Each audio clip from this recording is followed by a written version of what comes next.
Like for me, it's like with my kids, one non-negotiable in my house, we don't do problems. Like my son will come, oh, Kenton hit me. I'm like, that's fine. What do you want to do about it? What's the solution? I'm not interested in moaning. I'm not interested in whining. I'm not interested in problems.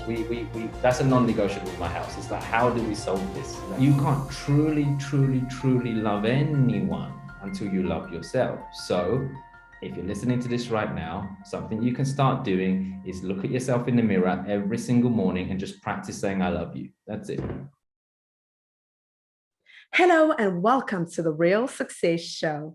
I'm your host, Candice Mama. Today, we have the honor of speaking to Jessen James. He is a 7-time world speaking champion, an entrepreneur, a proud father, a coach, and just so much more. He's going to share with us how we can take our lives from ordinary to extraordinary. Before we jump into it, make sure that you like, share, and subscribe. Without further ado, here's the phenomenal Jessen James. Hello, Jessen James. Thank you so much for being on the Real Success Show. It's always good to see you. Pleasure as always, Candice. Pleasure as always. You know, I'm always here to serve you guys, and I'm really honored to be here. Thank you for having me. Jessen, has anyone ever told you you have got like a rock star name? Like Jessen James is like, you don't get cooler. Outlaw. Jesse James was a famous outlaw, actually. I got rinsed in school about it by my school friends saying, hey, it's Jesse James, the outlaw. I don't know what my parents were thinking when they named me. Maybe my dad was drunk. I don't know. Maybe I don't know. But thank you. I appreciate it. It's unique. It's unique. Yeah, it's very rock star. And I guess you're not an outlaw in the traditional sense. I think you are an outlaw in what you've done, right? Like you've taken something and you've created something so out of the box, but that benefits people. So that's the difference. You're a good outlaw. Absolutely. A rebel with a cause. Rebel with a cause. And I love it. So I want to go back, Jessen, going back to your formative years before you became the Jessen James you are today. How did you grow up? What led you onto this incredible path that you're on? Yeah, no, great question. Because see, many people might not know this, but I grew up from I want to say poor background, but an underprivileged background. I grew up in a rough part of East London in the UK, where there were lots of drugs and gangs and all this kind of stuff going on around us. And I was in that system, in the school, as it were. And I remember at 7 years old, my parents came over to the UK from Mauritius with probably like £20 in their pockets and a suitcase. You know, that's probably what they did. And they did what they could. My mum was a dinner lady. My dad used to work in an office, in a tax office. But they were always working just to make ends meet. We never had extras. We never had pleasures. We never had stuff. I don't think we went on our first proper holiday, like abroad, until maybe I was 13 years old, something like that. I don't know. But growing up with not a lot, you make do with what you've got, and which is fine. But kids don't understand that, you know. So as you're growing up, 7 years old, I remember going to school clearly with secondhand clothes on. That my trousers were too short for me; they didn't even fit me. I wore the cheapest of the cheapest trainers that you could find, where everybody else was wearing Reebok and Nike Air Max and all this kind of stuff. And I got bullied. Candice. I got bullied at school. You know, I got laughed at. All this kind of stuff. And I suppose what it triggered in that 7-year-old boy was a desire for more. At the time, I didn't know. I had some resentment towards my parents initially. Was like, why can't, look, everybody else is wearing this, everybody's got this, why can't I have that? My parents weren't really there in the sense that they couldn't come to sports days, they couldn't come and do all the parent type stuff because I was working. But that being said, I was never hungry. We always had food on the table. We had a roof over our heads, and we had love, you know, and that's what we had, you know, in the house, which was cool. But I suppose those kind of things also instilled values in me, because fun enough, at the same age, at around 7 years old, me not having, I resonated with a young kid that was in school with me. He was also similar age, and I don't know how it happened till this day. I still don't know how it happened, but he was same age to me, but he used to come to school with no food. And I don't even know how that even happened. How did that even happen at that age in a school in the UK? How does a child go to school hungry? It just doesn't make no sense to me. But my brain just went, well, I've got sandwiches. I used to give this kid my sandwiches because I knew when I went home, I'd get more food. So So I gave him my sandwiches, but I was afraid to tell my mum. I wouldn't tell my mum because I thought I'd get in trouble. So I used to go home hungry. I did this for 2 weeks.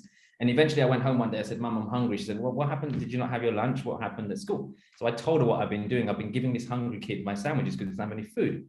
So there's me thinking I was going to get told off. I did get told off, but for a different reason. I got told off for not telling her sooner so that she can make double sandwiches. So she used to send me to school with double sandwiches to give to this kid. And I suppose that's probably my earliest recollection of compassion for other people and not wanting to see people suffer and not seeing what people want to see go through pain. Because I'd experienced pain at that point. I'd experienced bullying, not having enough, all that kind of stuff. And this little kid, nobody wanted to play with him. And it was kind of pushed out there and no one was really talking to him. And then I found out he didn't have any food. So I suppose all of this created a desire in me at a young age to want more, but go and find it yourself. Don't rely on other people. And secondly, have compassion, like care about people, because for me, I'm in business, yes, but the currency is love. It's not money. It's how do you care about people? How do you love people? So that was me growing up essentially. And I just became fascinated with being your own person, doing what you need to do for yourself. I started my first business when I was 11 years old,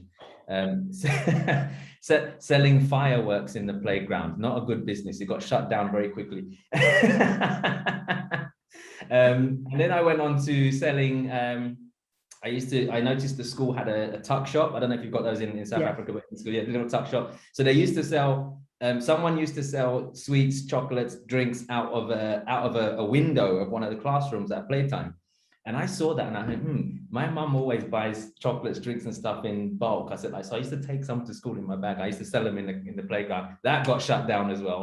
I'm not doing myself any justice here on business, but I've got 2 businesses shut down now by the age of 11 or 12 or whatever it was. And then 15 years old, I remember, I don't know if you remember, Candice, you might be too young, I don't know. But when these old Nokia phones came out with the change, you could change the faces and you can, change the aerials. There was a new mobile phone type thing. And I remember walking to a mobile phone shop in London. And I don't know how, I managed to convince the owner, I was 15 years old. I managed to convince him to give me a big bag of accessories. I said, I'll sell them for you. I'll bring it back and I'll give you the money. And if you want to give me a cut, you give me a cut. So I don't know why he trusted me. He gave me this whole bag of accessories and I went into school and I remember selling it. And then I came back and I gave him all this money and he gave me virtually nothing, hardly anything he gave me. And I was upset, but looking back on it as I grew older, when I looked back on that transaction, it made me realize he or she who brings the most value to any situation gets paid more. It was his shop. It was his rent. It was his stock. He put the money up for that. He risked investing it in me. I could have run away and never come back, so he put up the most value and fair enough, he got paid the most. But at the time, I didn't realize that. I thought, well, hang on, this is not cool. But like I said, it's always just drove me towards being entrepreneurial. And when I left school, actually, no one teaches you how to be entrepreneurial in school anyway. And I suppose I was just driven to try new things. But again, having to listen to parents, I went to university. I realized that I had to qualify in something, and I actually trained as a psychiatric nurse. Many people probably don't know this listening, but I'm actually an ex-psychiatric nurse, and I trained as a nurse. But just before I went into nursing, I decided to set up a business, and that business didn't work out so well. I lost £65,000 in 3 months. It hurts at any age, I'm sure, but when you're 24 years old, fresh out of university, already in debt, it just hurts a little bit more, I think. So I went back into employment. I didn't make it in business, and I went off and started working as a nurse. So I could go all day with this, but I know you asked me what was happening pre-Jessen James. This was all pre-Jessen James, right up until employment. So at this stage, I'm employed, Candice. I don't know if that's what you wanted to get from me. I don't want to give it all away without, letting you speak. No, please. I absolutely love it. And you touched on so many points that I want to go down different avenues. But I know that when you were in psychiatric and you were in that nursing space, because, you have this entrepreneurial spirit, you go into nursing, you start working in different mental health clinics. And then you also start your own mental health clinic. So how did you merge the two worlds? Well, I remember hearing one day, our good friend Les Brown. I remember him saying one day, if you don't move on life, life moves on you. And I was working in the psychiatric hospitals as a nurse, and for the listeners, in the UK, we have the National Health Service, which is government funded, and then we have private sector. I worked in the private sector for a lot of my career. So in the private sector, you climb the ranks very, very quickly because it's a business. It's not really like, government funded. So I climbed the ranks really, really quickly. I became the youngest ward manager in the UK at 27 years old, which was brilliant. But I was still a nurse. But as a ward manager, you get given sales targets. Like, I don't know if you've ever met a nurse with sales targets, but here you go. And my job was not only to manage my ward and look after the patients and make sure all my staff were managed, but was to bring revenue into that department. So my job was, I was tasked with going up and down the UK, selling beds to the National Health Service, selling beds for my company, all this kind of stuff. I made them £6.5 million in 2 years doing that, which was great. But at the tail end of the last recession, July 2009, I remember it as clear as day, my boss called me into her office and told me that they didn't need me anymore. And I thought, hang on a sec, I've just made you guys £6.5 million. What's going on? So like I said, if you don't move on life, life moves on you. Life moved on me that day because that wasn't my path. I didn't see it at the time, but that wasn't my path. I was annoyed. I was angry. I was like, hey, hang on. Like, I've just made you guys all this money. I've given my life to your business, your organization, and now you're letting me go. How does that make even any sense? And as frustrated as I was sitting in the, I remember sitting in the car park thinking, I hope she comes out now so I can run her over. Like, no, I'm just kidding. I didn't do that. But what I mean is I was frustrated, but on hindsight, and I think a lot of people listening can attest to this. Sometimes things happen to you and they're not happening to you; they're happening for you, right? And that really happened for me because that forced me to go and do something for myself. And I decided that, if everything, there's a risk in everything. Business is a risk. Working for someone is a risk. Both carry risks. They do. So if everything you do in life carries a risk, why not take a risk on yourself? And I thought, I'm not going to risk working for anyone ever again. Why? Because I'm putting my destiny in the hands of somebody else. And if you think about it, I gave my boss permission to fire me the day I signed a contract, right? I'm giving her permission to fire me. So I thought, I'm not going to do that. And I'm going to go and start my own business again. I'm going to go back into business. And it was hard because, for 5 months, I didn't have any work. I didn't have any employment. I didn't have any money coming in. I had my family telling me, go and get a job, go and do this, go and do that. And we're from like Mauritian background, Asian community background. And I'm sure it's the same in SA as well. But like, if your son is unemployed in our community, it's an embarrassment. An embarrassment. So my dad was lying to people saying, Jessen's taking a career break. He's like, no, Jessen got fired, tell the truth. So it was hard. It was hard because I had all these external pressures and internal pressures as well, because like, when you're doing something brave, like doing something for yourself, if anyone's listening, I'm sure you can agree with this, is when you're doing something for yourself, it's really, really hard because you have self-doubt that kicks in. You have, people telling you can't. You have your own little voices going off in your head telling you can't do this, can't do that. And it was difficult. And, I had to persevere through that. And to cut a long story short, I decided, you know what, if I'm going to go into business, I'm going to go into something that I understand. And that was psychiatric care. That was healthcare. Yeah. My first real business that failed when I was 24 years old was a bathroom shop. We were selling bathrooms and tiles. And I was thinking, what the heck was a nurse doing opening one of those? That's the way it closed down. I've got no experience. Yeah. So I'm a big believer in this, Candice. And if anyone's listening, please take this advice. Use what you already know. So many people want to get into business and they're coming up with all these fancy ideas and these great ideas. Like someone comes along and says, oh, I'm going to create a new app that's going to take over Uber. And I'm like, great. What's your experience in app development? None. What's your experience in driving a taxi? None. So why are you doing that? Like it makes no sense. So use what you already know. I'm a big believer in that. And something I've mastered over the years is helping people use what they already know and monetize that, turn that into a business that you're passionate about and makes this world a better place. And so I thought I'll do healthcare because I know healthcare. So I cut a long story short, set up my own healthcare company, which was providing adults and in the community with learning difficulties, mental illness, autism, things like that. We provided them with accommodation and community care and stuff and things like that. And it was tough. It wasn't easy. I'm not saying it was easy, but it took time. You got to persevere. And I think in this day and age, Candice, I'm sure you've seen a lot of it. People are chasing the get rich quick or the silver bullet, or they don't understand it's a journey. It's a marathon. It's not a sprint. And I see it time and time again. I've trained thousands of people, and I've spoken to tens of thousands of people all across the world on different stages. And it saddens me when I see good people want to do better for themselves, but they're just chasing the next get rich quick, get rich quick, get rich quick. And I don't do get rich quick. I get rich for sure. There's a difference, and that means it takes time. So I had to persevere with it, but it pays off when you persevere with something. That business, by me growing it, scaling it, getting other people to work there for me, run it for me, systemize it, all that kind of stuff. That business made me financially free at the age of 31 and a millionaire just 2 years later. So it's not bad for a nurse who got fired, So yeah, that's how I transitioned from being employed in the health sector to then being the employer, which was really, really cool.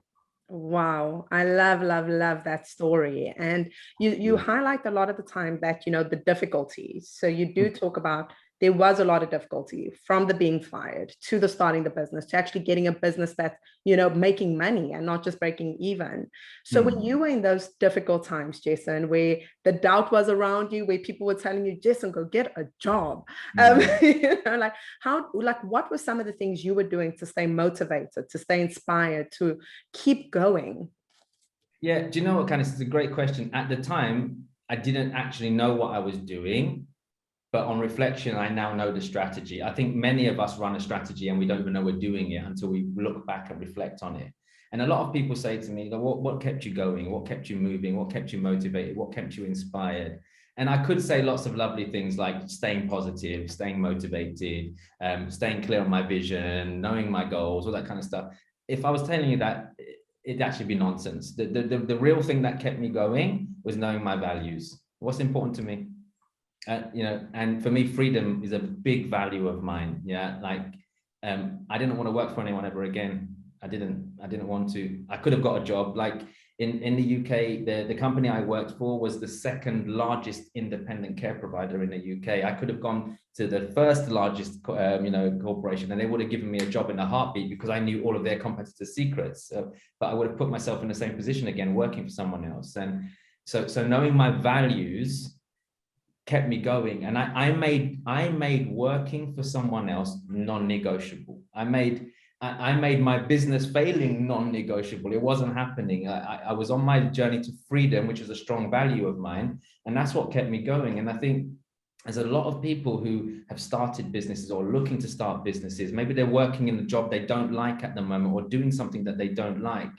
And the reason why they don't get going is not because they're not motivated. It's not because they don't have a goal. It's got nothing to do with vision. It's got everything to do with value alignment. So think about it like this. If you believe you can be your own boss, but your values are misaligned with that belief, you'll never achieve your goal. For example, if you believe you can be your own boss, but your value of safety is stronger than your value of freedom, you'll still always stay in a job you don't like. Because you're safe.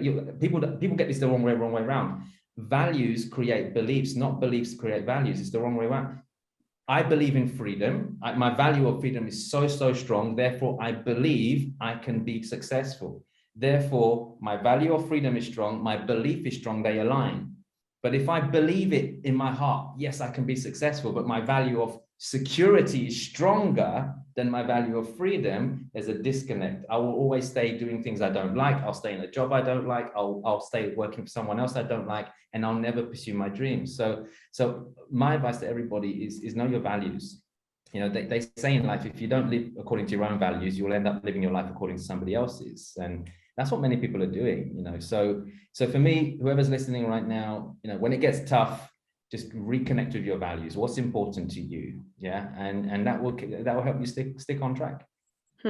And for people whose values are not freedom, Jessen, their value is security, and their value system is like, I love the idea of entrepreneurship. I'm just not an ingrained entrepreneur. I like making Jessen's dreams come true. So what do you say to those people who want to make someone else's dreams come true, and that in turn makes their dreams come true? That's absolutely fine. You can use, look, sometimes people say, you know, the value of certainty or security is not a good thing. It is if it's used in the right way. I think some people use it in a way not to fulfill their dreams. That's not a good way. But if you can use safety and security as a means of actually creating a stable future for yourself, then great. So my argument to people when they say to me, but I'm afraid of being my own boss, or I'm afraid of doing this, so I'd rather stay here and be safe. What I do is open their eyes to where you are right now actually isn't safe. It's not. So be safe, but do something to be safer. Because right now, there's lots of people, look, Candice, we've just seen some crazy times happen. People have lost their jobs. They were in stable, comfortable, secure jobs. What happened? Wiped out. There were people with stable, steady, secure businesses wiped out. What I'm trying to say to people, this notion of playing safe or being safe they're not actually as safe as they think they are.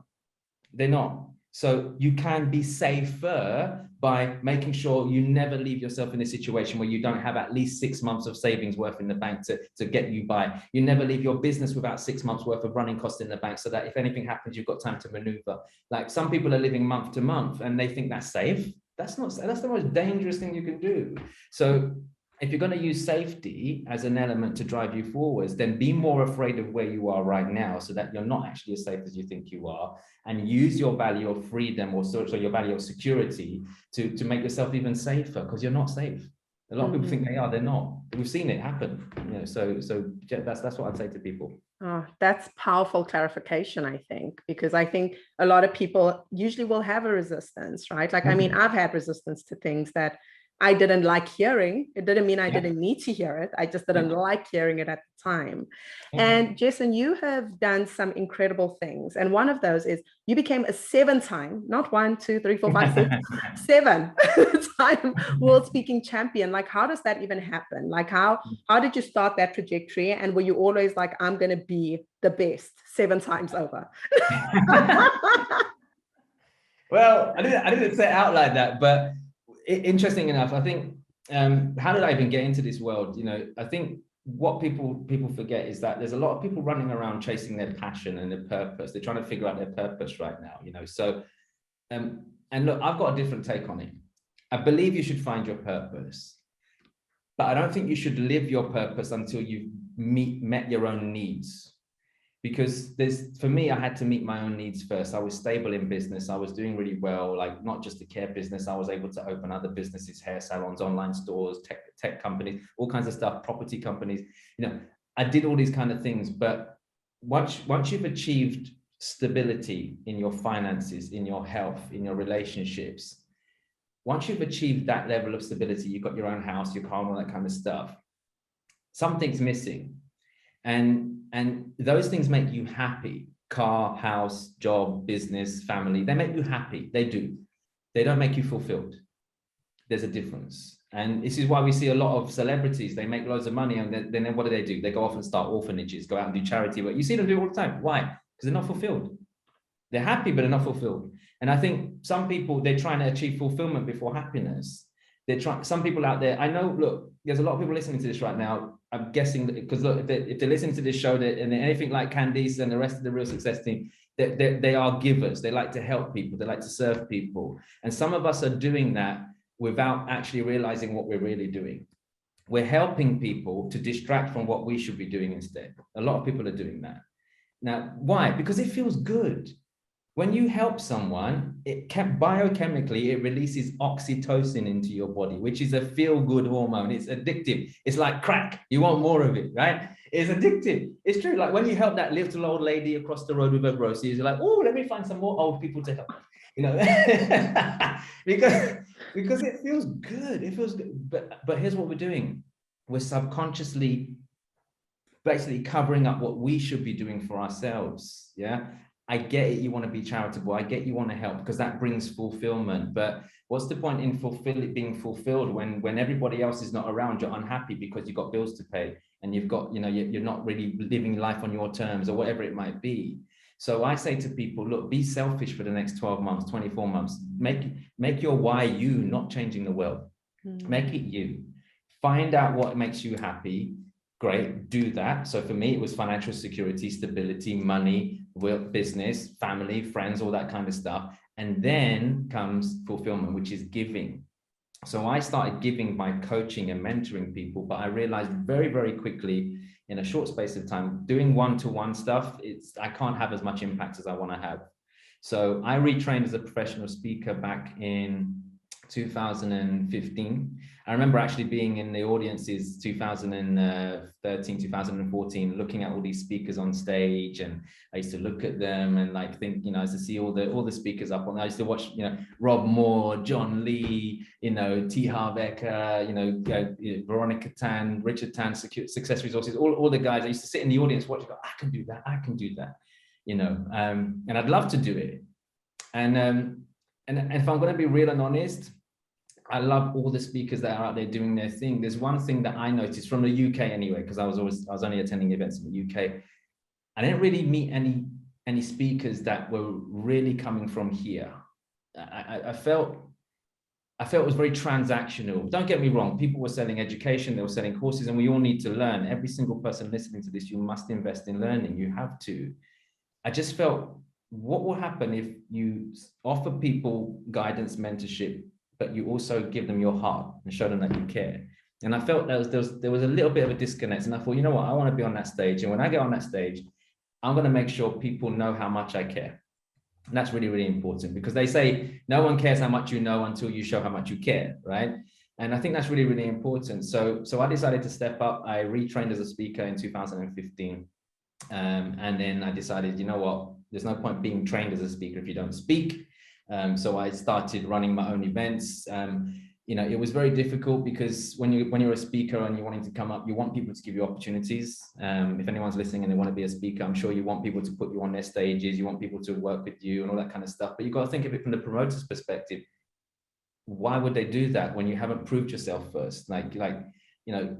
For a promoter, and you guys know this as well, Candice, every slot you give someone, it's either making an impact or creating a problem. And you can't just take a risk on people. You've got to, so the big promoters, they won't take a risk on you. So for me, I didn't think of who can give me an opportunity. I thought, you know what, I'm gonna create my own opportunities. I'm going to start running my own events. So I started putting my own money into running events, promoting my own events, filling my own rooms, doing my own thing. And I was doing really, really well. People were investing in my programs, people were getting mentorship from me.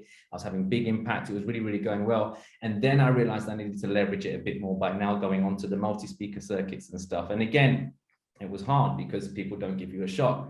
It's difficult. And I remember the first person that gave me a shot here in the UK, you probably know him, Darren Winters. Good friend of mine, and I reached out to Darren. I said, dude, you're running events. He was running them in Kensington in London at the time, and I said, dude, is there any chance I can get on there? And he's like, Jess, you know what, come along, I'll give you a shot. And I thought, wow, okay, this is cool. And I remember he put me on stage in front of 400 people in central London. I was the last speaker on the day, and anyone who goes to these events, I don't mind saying it because you know how it is. People buy courses and programs, right? So there's different speakers selling different courses, different programs, and all that kind of stuff. So I was the last speaker on the last day at the last slot, where everybody's bought everything and everyone's credit cards are on life support, right? And I remember going on stage and I ended up outselling a number of the main speakers, being the last person on stage. And Darren looked at this and went, bloody hell. He's like, you're supposed to, I wasn't even expecting you to say anything because it's the last slot or whatever, and you've just smashed out all these things. So then he started putting me up on, obviously higher up on the bill and stuff and things like that.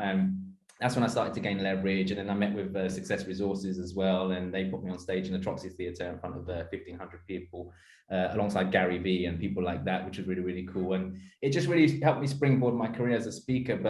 But the awards came as a result of the number of lives I'm able to touch with what I do. And you mentioned something about wanting to be the best. Yes, I did, if I'm very honest. And the reason for that is because that's my nature. If I want to do something, I want to be the best at it, because a lot of people, they're treating something like a hobby. And last time I checked, a hobby doesn't make you money, it costs you money. So there's so many people wanting to start businesses, wanting to start something that they've invested in, and they're not getting a return on that investment because they're not planning on being the best. They just want to cruise along. Look, you've got to make time for it. You've got to be, put the effort in. You've got to prioritize it. And I just wanted to be the best, so I was practicing all the time. I was getting as much exposure as I could. I remember driving in the car, just doing my talk in my head, all this kind of stuff. But look, the results speak for themselves. I've got thousands of clients globally. I've been on stages all across the world. My videos and my talks on stage have touched the lives of millions of people. And that's all in a short space of time. Remember, I only trained in 2015. Within the first 4 years, I won my 7 awards. So by 2019, I was already making headlines and stuff and things like that. And it's just testimony that you can go from being in the audience to now being on stage if you want to, if that's what you want to do. And now all these people that used to be on stage are now friends of mine. I'm they're friends of mine. We're business partners, some of us. We hang out in the same rooms. We go out together and do this. And I'm thinking, I used to be in the audience, so it's pretty surreal, but it's possible. It's possible for anyone listening to do that too. Oh, that's beautiful. That is such an inspiring story. And I want to ask you something. I know for, speakers or ambitious people and people who want to be great at life, I think, because there's no limit. It's not like I want to be great at this one thing. It's like I want to be great at everything I do, right? How does that impact personal relationships? Because I speak to a lot of very successful people, and I think the one thing that tends to be a commonality is I know I'm really great at this, but if I use that same fire in personal relationships, I'm going to obliterate people around me. So how does that work out for you? Yeah, I think for me anyway, because I've gone through all of this, and I'm happy to openly share my relationship with my wife. At the time when I first started all of this, it wasn't great already, because we were two different souls, we were on different paths, and I genuinely feel if you don't grow together, you grow apart. And for me, I started working on myself a lot, and it's not something that she wanted to do anyway, and I'm respectful of that. But at the point when I was becoming a speaker, she'd actually said to me, "What's this cult you've joined? What's this cult? What are you doing?" And it was difficult because I wanted to go one way and she wanted to go another way. And obviously we're no longer together, but we've got 2 beautiful kids together, which is amazing. And we talk now, we're good friends now, we get on and stuff and things like that. But we're on 2 different paths. And I said to myself that, when I get into a new relationship, I'm going to make sure that I'm not going to fit in with the other person. We're going to complement each other, not complete each other. Because I think a lot of people with relationships, they've got it wrong. They say, "There's my other half. Here's my other half." I'm like, what half? You were born whole. What do you mean half? What are you talking about? There's no halves. There's no one completes you. They complement you.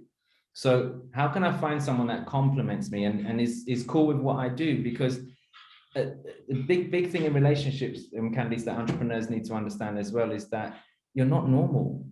You have to understand that you are not like 95% of the population. We're wired differently. So be okay with that.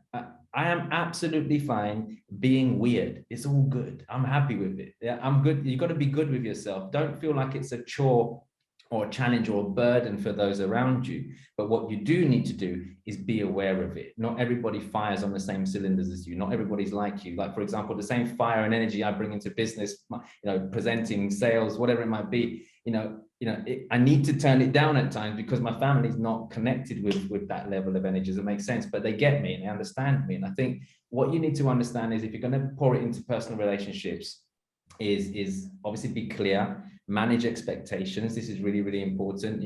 What's expected of you, what's expected of them, what do you expect in a partner, from your kids, your family, all that kind of stuff.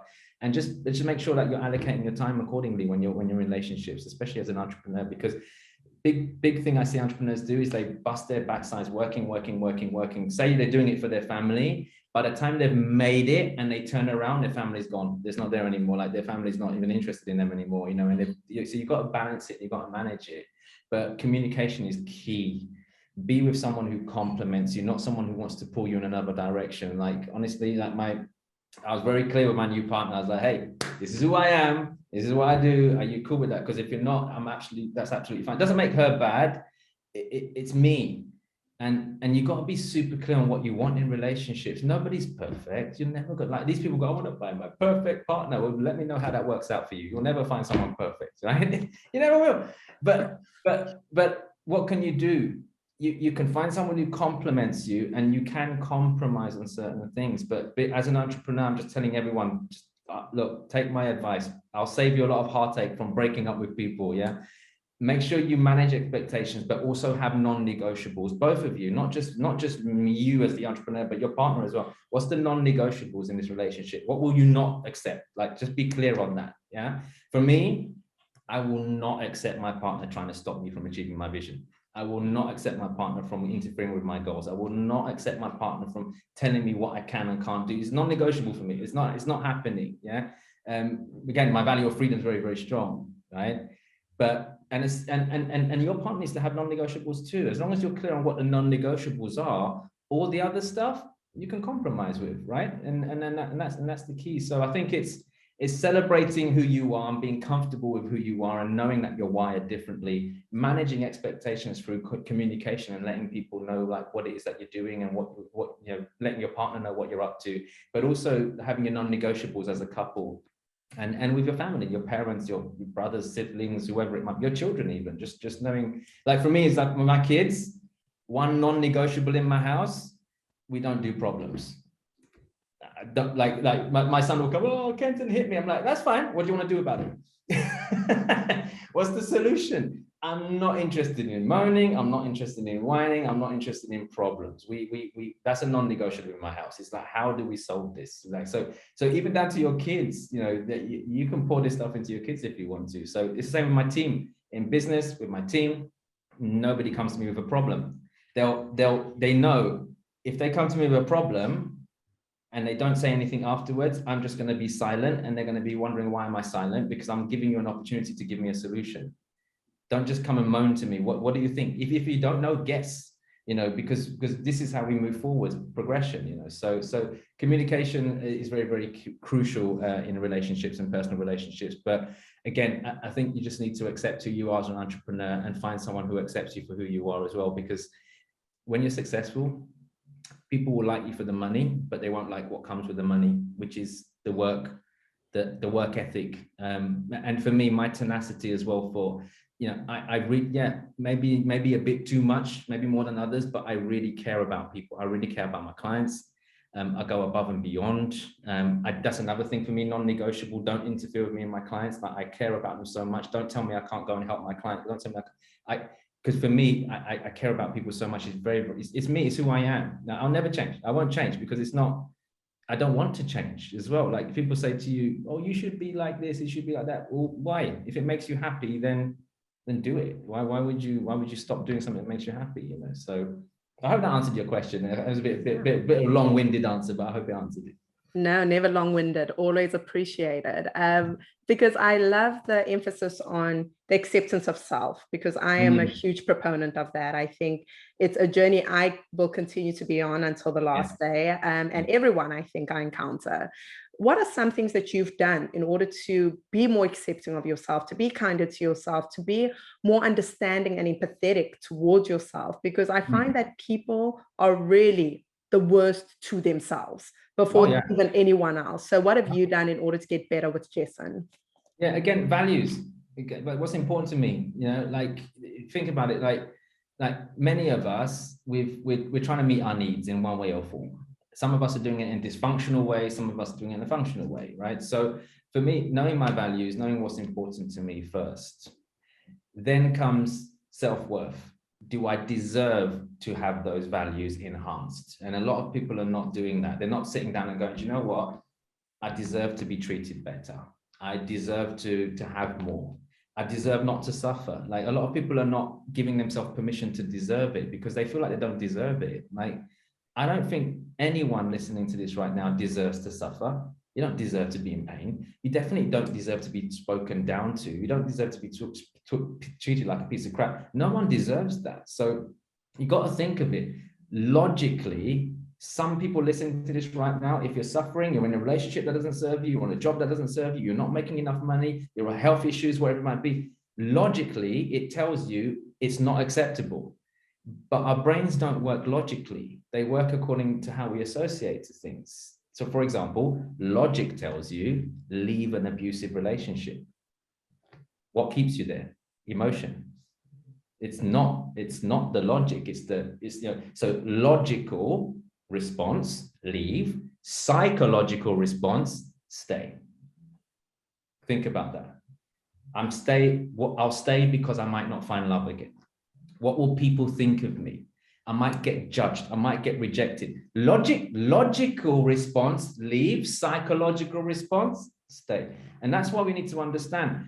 If you want to achieve more in life, on your journey, love yourself more, all that kind of stuff, you've got to tap into a different psychology, because your logic isn't going to help you. You already know, everyone listening to this right now, you already know you should love yourself more. You already know you shouldn't give a damn what people think about you. You already know that you deserve better. You already know, logical, you know. What's your psychological response? I don't deserve it. I don't this, and that. So it just tells you more and more and more and more.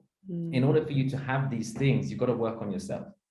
And one exercise I'll give to absolutely everybody is I want, like, a lot of people are actually telling other people that they love them. They look at their children in the face and say, I love you. They look at their partner saying, I love you. My belief is this: you can't truly love someone until you love yourself. You cannot give love until you know what love is. And some people are saying, some people argue with me this and go, no, I love my kids. I'll do anything for my kids. Yes, you will, because that's your inbred instinct as a parent to protect your children. It's not love. That's not love that makes you do that. That's your instinct. Go out in the wild, go and try and attack some little cub or whatever it might be. The mother will kill you. It's not love. The cub's mum doesn't have love. It's instinct to protect. So of course, when someone says to you, but I will do anything for my children. Really? Then love yourself more and stop feeling so damn depressed and do something better about your life, because that pattern you're running right now, you think your kids are not seeing it, they're picking up on it every day. And you're telling me you love your kids. You don't love your kids. You can't love your kids until you love yourself, but nobody wants to hear the truth. When I say that to people, they're like, I can see you're even reacting now, Candice. You're going, wow, my God. It's because it's true, it's raw. I need to be raw with people, because I'm not here. Look, people say to me sometimes, Jessen, like, you're too raw. And I say to people, look, I'm not here to be a friend. I'm not here to be a friend. I don't need to be a friend. I'm here to be your best friend. There's a difference. Your best friend tells you the truth. Your best friend tells you how it is. And I'm telling you how it is. Like, you can't truly, truly, truly love anyone until you love yourself. So if you're listening to this right now, something you can start doing is look at yourself in the mirror every single morning and just practice saying, I love you. That's it. I love you. Just look yourself in the eyes in the mirror and say, I love you. And start, it will feel weird at start. It will start to feel weird, but I want you to love yourself. And for those of you who want to go to another level, if you're not happy with how you look, or some people are not happy with their looks or whatever it might be, I want you to take your clothes off if you want to, stand in the mirror and look at parts of yourselves that you don't like or whatever it might be, and shower those parts of your body with love. Say, I love you. I love all of you. Every single thing about you, I love. And the more we start to do that, it starts to break the psychological response that we're having towards wanting more, deserving more, so that we can actually start to get it. Because there's no point having a logical response to this. It doesn't make any sense. Logic's not going to help you get you there. Candice, you will tell people till you're blue in the face, love yourself more. You deserve better. Listen, that's logic, but they've got to work on their psychology, which is what they're in charge of, not you. So everyone says work on yourself, but no one really understands what that means. It truly means go deep inside and work on yourself. It really, really means something. That's my thought on it anyway. So I hope that helps.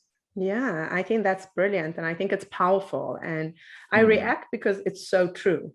Everything you said is just so on the money. And I think a lot of people, because all of us, I don't care who you are, you do not leave childhood without trauma.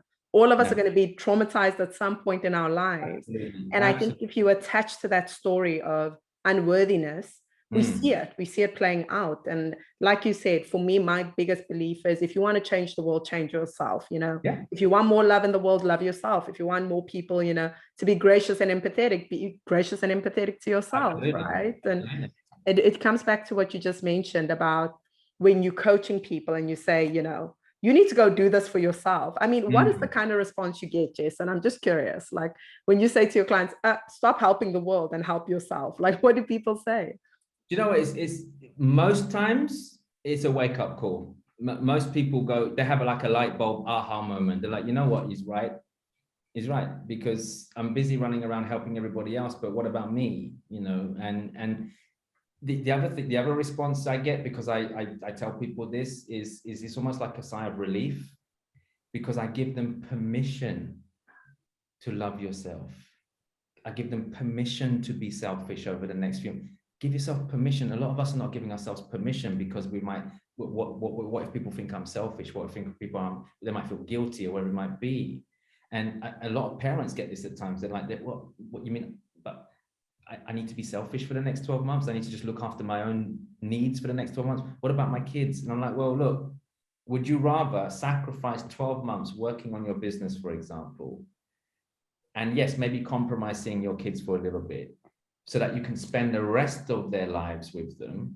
Or would you rather spend their entire life not giving them everything that you've got? A lot of people, they're giving their families the rest of them, not the best of them. Think about that. Like, they're not giving them the best, they're giving them the rest. What's left? What's left over? I'll pour it into everybody else, working for people, running my business, running around like crazy, and if I've got a little bit left, I'll give it to my children, I'll give it to my family. Why would you do that? It makes no sense. So do it for 12 months with the view to set yourself up so you don't have to do that for the rest of your life. But it comes from permission. So when I say to people, it's okay, it's cool, look, it's good, I've been there, I've done that, there's this sigh of relief because I've been given permission. But there's also a sigh of relief, light bulb moment. That's when the magic happens. Does that make sense? So for me, that's the typical response I get from people. I rarely meet people who say to me, oh, well, you shouldn't say that to me, or blah, blah, blah. I don't really get people, because of the way I explain it to them, they get it. So yeah, so I hope that helps. Yeah, it's such a beautiful concept. Jessen, are there any books or teachers that for you had a very profound impact on your life and where you are? Well, I remember, it's interesting, everything happens, the universe moves in interesting ways, isn't it? And I remember when I was working in the psychiatric hospital, one of the directors, he wasn't my immediate line manager, but one of the directors who I became quite friendly with, about a year before I got fired, a year before I lost my job, he gave me a copy of Think and Grow Rich, Napoleon Hill, right? And I'm sure all entrepreneurs say, oh, read Think and Grow Rich. But he gave me this book, and I've still got this book till this day, and it's like, it's falling apart almost, because it was given to him by the founder of that organization, multi-million-dollar company. And he said, look, read this book, it's a really cool book. And that book is what shifted my mind. In terms of teachings and stuff, there's lots of teachers, but like the book itself initially shifted it, because it was like, you can actually think and grow rich. And it's not so much just sitting there thinking and growing rich, about the law of attraction. I think a lot of people, they sit there, they go, oh yes, I practice the law of attraction. I want to be a millionaire. I want to be a millionaire. I want to be a millionaire. And it doesn't happen. Of course, it's not going to bloody happen. The thinking part means you start to think on a different frequency. When you think on a different frequency, you start to do certain things differently. That's what it is. It's the doing part. So for me, Think and Grow Rich helped me elevate my level of thinking, that it's possible to think in a different way. It's possible to achieve your goals. It's possible to achieve your outcomes. It's possible to achieve wealth. It's possible. And that's what now makes you start to act and behave in a different way. So that's obviously that really, really helped for me when I was first starting out. And then I suppose in my earlier years, someone who really opened my eyes is actually not anyone famous at all. It was my first ever business coach. A gentleman by the name of Ilias. He lives over in Denmark now, I believe. He used to just literally meet me once a week for a coffee and just listen to me talk about my business and just give me some advice and stuff and things like that. And he helped me see what I don't see. And that's what a coach does, right? A coach or a mentor, they see what you don't see, because they're having an objective experience of your problem. We're having a subjective experience of our problem, so we don't see it, right? So it's just like when your friend gives you a piece of advice when you're struggling with something and you go, oh gosh, yeah, I knew that. Why didn't you know it then? Because you were going through that problem. So he used to just come and meet me every week, and then he used to give me advice and this and that, blah, blah. And it really just helped me start working on my business, not in it. And it started helping me think like a business owner, not an operator. And it just started shifting my mindset around stuff. And then I really started to fall in love more with personal development. So obviously I started with Tony Robbins, and looking at some of his work, and T. Harv Eker and stuff, and all this kind of stuff. And I used to start just working on all of these things. And I think reading and learning is important.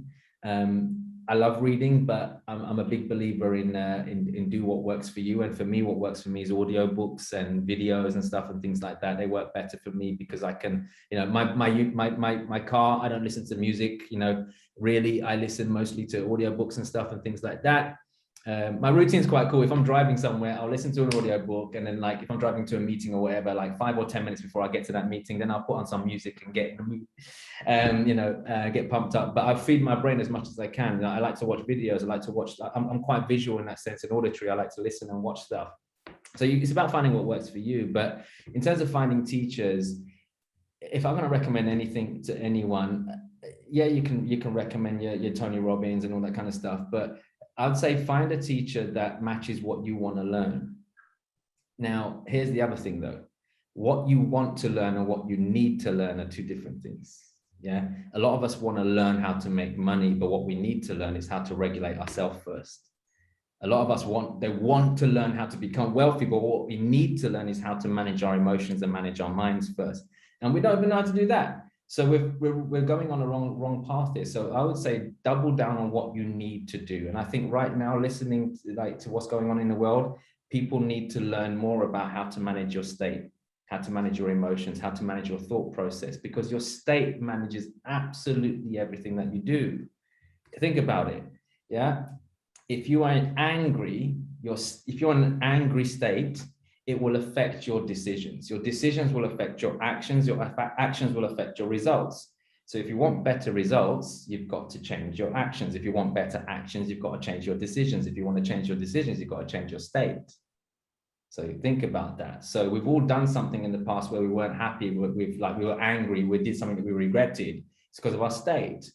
So it tells you, manage your state first. Yeah, if you can get in a better state, your state will dictate how you behave. So work on yourself. Like go and find people who are going to teach you about. Look, this is the problem with mindset. So I've got a lot of good colleagues and friends who sell, mindset courses and programs and stuff, and they do really well, but it's harder to sell than, I don't know, like a trading course. Someone will go and buy a trading course all day long, but then you sell them something to work on themselves. They're like, oh, well, hang on. I can't afford it. You can't afford not to, So I hope that gives some value to people listening. Find mentors and people who will help you work on the things that you need to work on, not what you want to initially. That is brilliant, because 100% believer, of course. I feel like I've just been the whole interview like 100%. Yep, I agree. I'm glad. If I've got Candice stamp of approval, then I'm winning. Oh man. So Jessen, in our final two questions, the first one is, what is real success to you? Wow, that's a very powerful question. For me, real success, essentially for me, is doing what you want, whenever you want, with who you want, and however you want. I think it's that, again, it's coming back to that element of freedom. Real success isn't the number of zeros you got in a bank. Real success for me is about what makes you happy and fulfilled. And if you can look, I know a lot of people who are in decent jobs, they work 9 to 5, all that kind of stuff, but they're fulfilled, they're happy. That's your success. Like, I think we live in a world now where so many people are blinded by what other people's concept of success is.